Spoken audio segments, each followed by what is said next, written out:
merit, we immediately would be able to determine whether or not this ground really does stand.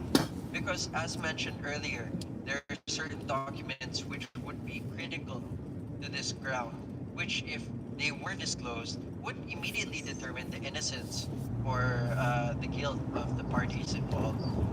Which is why it makes a strong argument as to why we should move the merit already. The Madam Chair, Honorable Madam Po Chair, is saying to proceed Madam Chair, may I with answer our that for a impeachment while? proceeding Madam for Chair, us to Madam know Chair, just a the short veracity of the answer. allegation on this particular ground. Honorable Abante, kindly wait Just until a short Honorable one, Chu is finished. Madam Chair. Madam If Chair, you're on let Honorable me. Abante, Can we call the witnesses? I Can am we ask? recognized. Can we ask the that committee will to call the happen. witnesses? Because we can call them. That will happen after the determination of sufficiency in substance. Madam Chair, The Honorable Chu is recognized. thank you, Madam Chair. Madam Chair, considering that the rules of court is suppletory to the rules of impeachment, then probably the remedy is, if there is vague allegation, the remedy is for the respondent to file a bill of particulars. Or probably, Madam Chair, is for her to put it as an affirmative defense in her answer, and then later on it can be answered in a reply by the complainant. That is the remedy, but not to dismiss this ground or this case. Thank you, Madam Chair. Tay. Well, as correctly pointed out, 5, the allegation states, respondents engage in conduct indicative of unexplained wealth and material non-disclosure of their salary. Pero malaking problema pag tinignan natin, hindi naka-attach what salary we are talking about. Kung walang salary na naka-attach, walang baseline para makita natin what was allegedly committed, ano yung inconsistent. And I was looking, going back to complaint, there's no recital eh. So, paano natin malalaman which inconsistencies are we talking about? There is 811 pages dito sa complaint. Karamihan ng attachment, acknowledgement receipt, PSA certification, debt certification, isang audit memorandum at saka notice of disallowance. Pero both the salary and the bank account being stated, wala naman. Merong allegation of unexplained wealth, pero hindi rin sinabi dito anong basis ng unexplained wealth. Which property are we talking about? What acquisition are we referring to? Without all those things, then the narration of facts is incomplete. There is no nexus, Madam Chair. Thank you very much. Our parliamentary status is we are determining the sufficiency in substance in line with the 5th ground of the 4th impeachment complaint that corresponds to unexplained wealth. and the I'm salary going of home, the guys. Respondent. The Honorable Dilip is recognized. Thank you, Madam Chair. Going Just a home. brief I'm point. coming from work. Ultimate facts do not pertain to evidentiary facts. So salaries, bank accounts, bank transactions are evidentiary facts. Now, just to address the belief of some that there is there is absolutely Yes, I'm no Filipino. affirmative of fact in relation to Article 5. Nostalgic. Pinakita po akong isa. I was still trying to look for more because this is a lengthy reading. Paragraph 76 and paragraph I'm 76 recording for is myself, found under right? the Because statement of it's my facts, record antecedent just in case facts. there's an And that is emergency. before the discussion on the articles. The main discussion of the articles. So we cannot segregate what are discussed or laid down in that portion of statement of antecedent facts with the discussion now. So paragraph 76, I got as I a said, is can fall tripod. under a narration or a statement of an ultimate fact. What does it say? Public records and investigative leads indicate the existence of bank accounts, property transactions, and other financial movements that are disproportionate to respondent Sara Duterte's lawful income and not fully reflected in her statements of assets, liabilities, and net worth. Isn't this an essential, material, ultimate fact that can be supported, substantiated during the evidentiary stage of these proceedings? Thank you very much. The Honorable Nazal and then the Honorable Rodriguez. Thank you, Madam Chair. Pag binasa po nyo itong mga nakalagay sa Article 5 regarding unexplained wealth, SALN violations, bank records, and financial forensics, nakalagay lahat sila based on assumptions in preliminary documentary leads, hindi po solid proof. It keeps saying that the forensic review will uncover unexplained assets, but as of now, wala naman napakita yung complaint. Wala man lang attachments na kahit ano to prove itong sinasabi na unexplained wealth. First, the complaint talks about supposed discrepancies in the SALNs. But differences in reporting do not automatically mean someone was dishonest. Hindi po ako abogado, but I am an economist bago po ako naging congressman. Alam naman po natin na property values change. Assets can be bought or sold at different times. To immediately label this as pattern of concealment without clear proof of intent is unfair and speculative at best. Second, kailangan daw po ng forensic financial review to reconcile declared income and assets sa SALN, identify unexplained inflows or transfers, and trace the disposition of public funds alleged to have been diverted.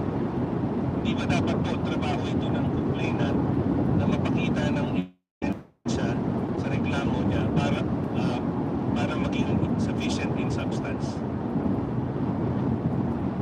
Third, the complaint points to large cash disbursements from confidential funds and say these correlate with certain financial movements.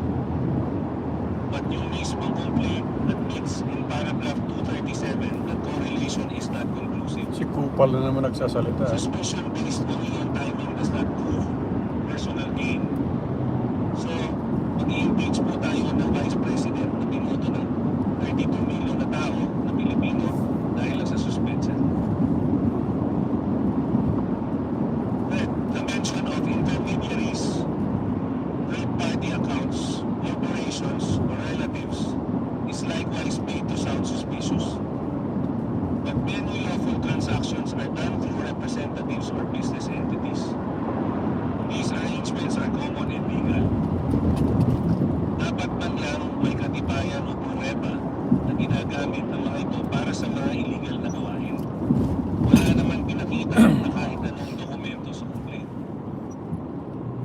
Fourth, alam natin, Madam Chair, na ang bank secrecy is not absolute.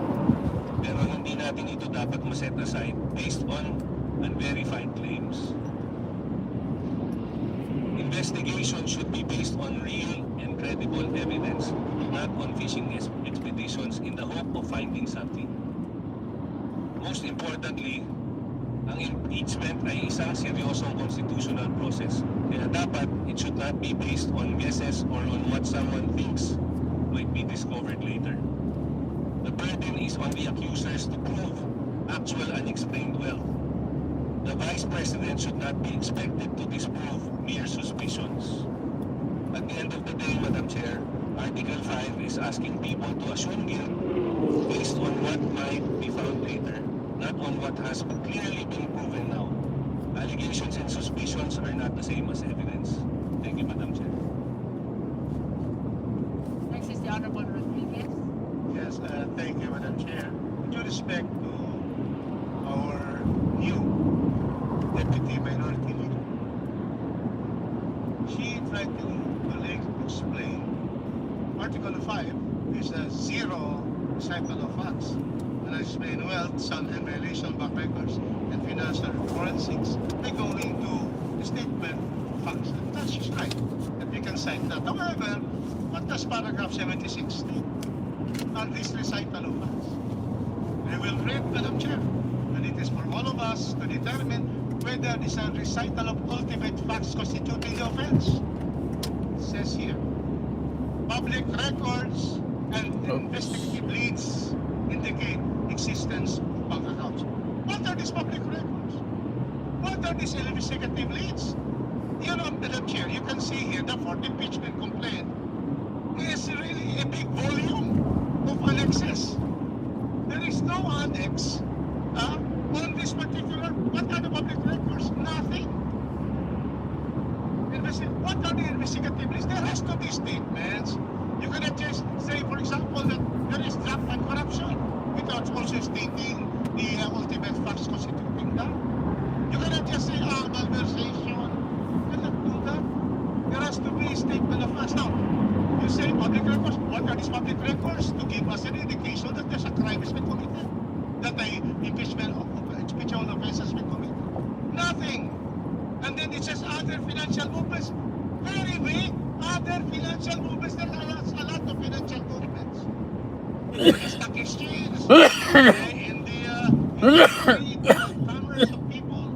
So, what are these financial movements? And they say that are disproportionate to respondents are at lawful income and not fully reflected in their salary. Which salary? 2022, 2023, 24, 25. No statement there is a general blanket statement. These are not recital of facts. So therefore, paragraph 76 does not support Article 5. Once again, there is absolutely no, that's only insufficient, nothing, no substance in Article 4. Thank you, Madam Chair. Madam Chair. Honorable Ridon. I'd like to, Before we proceed, may I just acknowledge first the Honorable Paulo Henry M. Marcoleta from Sakip Party List. Before you proceed, before indulging our good colleague, Congressman Rodriguez, on the public records that is actually looking for, I'd like to read for the record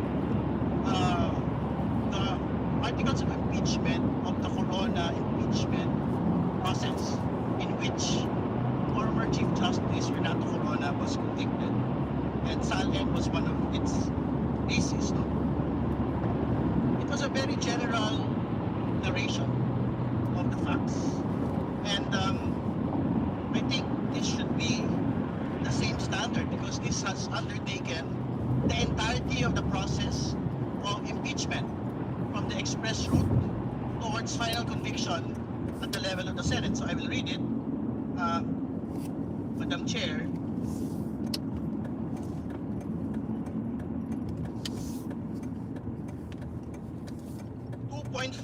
respondent is likewise suspected and accused Ryan, of hi. having ill-gotten wealth, I'm acquiring driving. assets of high values, and keeping bank accounts with huge deposits. It has been reported that respondent has, among others, a 300 square meter apartment in a posh mega-world property development at the fort in Taguig. Has he reported this as he is constitutionally required under Article 11, Section 17 of the Constitution in his Statement of Assets and Liabilities and Net Worth, SALN? Is this acquisition sustained and duly supported by his income as a public official since his assumption as associate and subsequently Chief Justice? Has he complied with this duty of public disclosure? We are stating it for the record, Madam Chair, because this is the precise wording of the Corona impeachment articles of impeachment which had proceeded to the Senate and had resulted in a conviction, Madam Chair. So I think it is very clear that this is the process that we have to undertake, and what the endorsers would want to undertake during the process of full proceedings can be undertaken. It does not require what our colleague is actually asking today. It would be good had the annex has been there, but is actually not in fact required for full impeachment proceedings to proceed. But I think the crux of the matter is, what is the definition of unexplained wealth, Madam Chair? Because I think this is something that we would want to be able to talk about as well. Yung pong unexplained wealth, mga kaibigan, meron pong very specific definition yan sa ating pong mga batas. A public officer and employee acquires property during their incumbency. So if we're talking about the Vice President, from 2007, from her first year in public office to date. And second element is the amount of property is manifestly out of proportion to their official salary and other confirmed local income. And at this point, I will indulge our colleague about the public records on which this committee can actually take judicial notice of. So I will read to the record, Madam Chair, the totality of the net worth of the Vice President from 2008. 2008, filed December 31, 2008. Net worth, 18,493,617. SALN 2009. Net worth, 18,281,000. May we be clarified, Honorable Ridon, of the reference from which you are reading? Well, we have the references of the SALNs themselves. That is the SALN of the Vice President. And some of the public available public information relating to the May we know specifically which document Well, is I will that? present for the record the most recent SALN that had been released by the Ombudsman, Madam Chair. I think it is something that can be flashed on the screen. But I think what should be noted is the original SALN net worth, which was 18 million, Madam Chair. 18 million. With the indulgence of the Justice members, we will be flashing on screen the document which is the reference of the Honorable Ridon. But to have a starting point, Madam Chair, the original SALN 2008 is 18,493,617. It was filed December 31, 2008. So we will be flashing the SALNs for 2023 and 2024. May we request, Madam Chair, that the Secretary be directed to flash.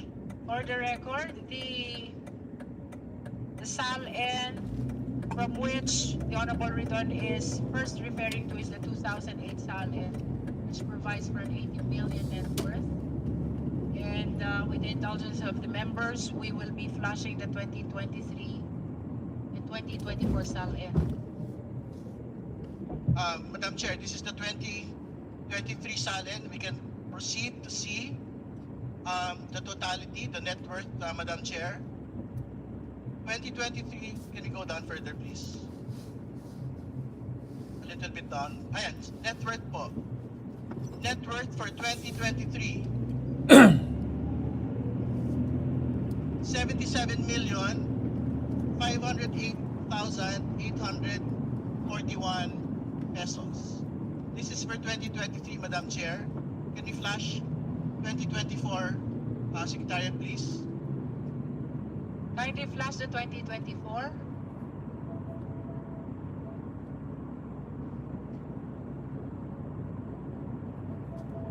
Yaman deposita. Biglang lumobo.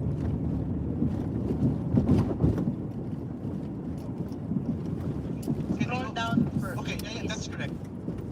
For 2024, released by the Office of the Ombudsman, net worth of the Vice President is, can you put it a bit further, please? Down, please. 88,512,370.22. So we are submitting it for the record, which our colleague had asked for. If we will base it from the original SALN at 2008 to the 2024 SALN, Madam Chair, it is an increase of more than, I think, 1,200%. So we leave it to the Justice Committee as to whether or not we would consider it. There was an increase of 10 As a- million pesos, Madam Chair. Sorry. From 77 million to No, the original SALN at 2008, How much is the 2008 SALN? 18 million, 1.8. Is it 1.8 or 80? 1.8. It's 1.8 million. Do you have a copy of the SALN also of 2008? We will locate it, Madam Chair. So, we're stating for the record, it was being shared to us by the Honorable Ridon that for 2008 SALN, the net worth is 1.8 million. And now we are shown by 2023 and 2024 SALN, which shows net worth of 77 million and 88 million respectively. Do you have any additional manifestation? That is correct, Madam Chair. So we leave it to the House Committee on Justice to make a determination on whether the comparison between the original SALN at 2008 and the current SALN at 2024 constitutes unexplained wealth, which is essentially part of the impeachable offenses that we would want to proceed with at this point, Madam Chair. Madam Chair, The Honorable Rodriguez. 2 points. First point is that the impeachment proceedings in the Committee on Justice against Chief Justice Corona, this representation has attended since 2007, 4 impeachment complaints, which I have been a member of this committee since 2007. The first complaint was against President GMA. 2007, I was due, dismissed. Then we have Gutierrez, Presidita, she resigned. And then we have Corona. On record, Madam Chair, precisely, this